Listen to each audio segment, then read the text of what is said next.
سب کی دعائیں اللہ کے حضور قبول ہوتی ہیں، لیکن کچھ زبانیں ایسی ہیں جو رب کریم کو پیاری بہت زیادہ ہیں۔ حدیث صحیح میں موجود ہے، نبی پاک علیہ السلام نے فرمایا، رب فرماتا ہے جب بندہ کثرت نوافل کے ذریعے میرے قریب ہو جاتا ہے تو وہ پھر اتنا قریب ہو جاتا ہے، اتنا قریب ہو جاتا ہے کہ میں اس کی زبان بن جاتا ہوں، جب بھی وہ سوال کرتا ہے میں اپنے فضل سے اسے عطا کرتا ہوں۔ بخاری مسلم دونوں میں موجود ہے۔ اب ایسی زبانیں جن کو اللہ تبارک و تعالیٰ کی بارگاہ سے یہ اذن مل گیا، کثرت عبادت، کثرت نوافل، زہد، ورع، تقوی، کہ اللہ کے حضور جب وہ عرض گزار ہوتے ہیں تو مالک ان کی دعائیں قبول فرماتا ہے۔ تو اب اگر کسی کو کسی ایسی زبان کی خبر آئی اور اس نے جا کے اس سے دعا کرائی اور اللہ نے اپنے فضل سے اس بندے پر رحمت کر دی اور دعا قبول ہو گئی، تو بتائیے حرج والی بات کیا ہے؟ کیا حضرت امام جعفر الصادق رضی اللہ تعالیٰ عنہ نے کہا نہیں حضرت داؤد طائی سے کہ میرے لیے دعا کرنا؟ کیا کہا نہیں بعض اساتذہ نے شاگردوں سے کہ دعا کرنا؟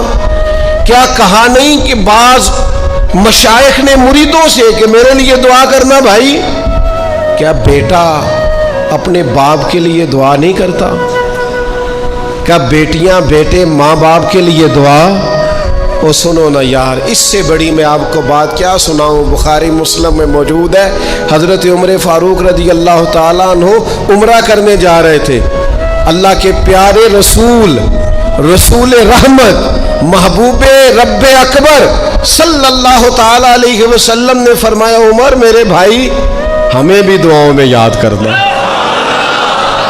اب بتاؤ اس سے بڑی مثال کہاں سے لائیں؟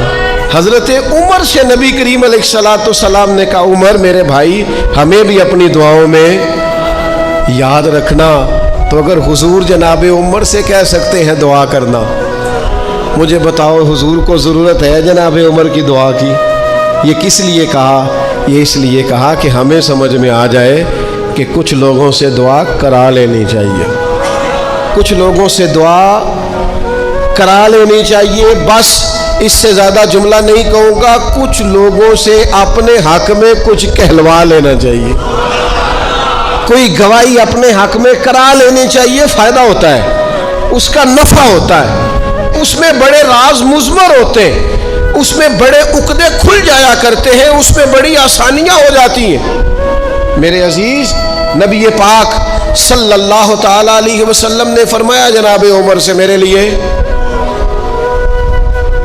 حضور فرماتے ہیں اللہ کے کچھ بندے ہیں اگر وہ قسم کھا کے کہے نا یا اللہ ایسا کر دے، یہ بخاری مسلم دونوں میں موجود ہے، وہ قسم کھا کے کہے نا لو اقسم علی اللہ لا ابرہ، وہ اگر قسم کھائیں تو رب ان کی قسم بھی پوری فرما دیا کرتا ہے۔ اور میرے بھائی محبت کے لیے دل ڈھونڈ کوئی ٹوٹنے والا، کوئی جگہ ایسی تلاش کر جہاں سے دعا مل جائے، جہاں سے کرم ہو جائے، جہاں سے عطا ہو جائے، جہاں سے اللہ کا فضل ہو جائے۔ اور پھر ہمیں بھی چاہیے ہم دعائیں دیتے رہیں، ماں باپ کو چاہیے اولاد کو دعائیں دیتے رہیں، اساتذہ کو چاہیے شاگردوں کو دعائیں دیتے رہیں، مشائخ کو چاہیے عقیدت مندوں کو دعائیں دیتے رہیں، بہن بھائیوں کو چاہیے ایک دوسرے کو دعائیں۔ چلے آپ آمین کہیں، اب آپ نے انکار نہیں کہ سارے دعا مانگے، یا اللہ ہمارے بھائیوں کو ہم سے زیادہ عطا فرما، یا اللہ بھائی کو ہم سے، یا اللہ بھتیجوں کو زیادہ عطا فرما، بھانجوں کو زیادہ عطا فرما، اللہ محلے داروں کو زیادہ عطا فرما، پڑوسیوں کو زیادہ عطا فرما۔ یہ مانگو نا دعائیں، اس میں بھلا ہے، اس میں نفع ہے۔ اب جنہوں نے پریشان ہو کے آمین کا ہے وہ خوش ہو جائیں گے۔ نبی پاک علیہ السلام نے فرمایا جو دعا تو کسی کے لیے مانگتا ہے اللہ پہلے تیرے حق میں قبول فرماتا ہے۔ لوگ خوش ہو گئے آپ لوگ۔ او بھائی دعا مانگو کسی کے لیے، بد دعا نہیں کرنی، کسی کے لیے بھی بد دعا۔ ہمارے ہاں نا ایک بہت بڑا طبقہ جذباتی لوگوں کا ہے۔ ہمارے ایک استاد کہا کرتے تھے جذباتی لوگوں سے دوستیاں نہیں کرنی چاہیے۔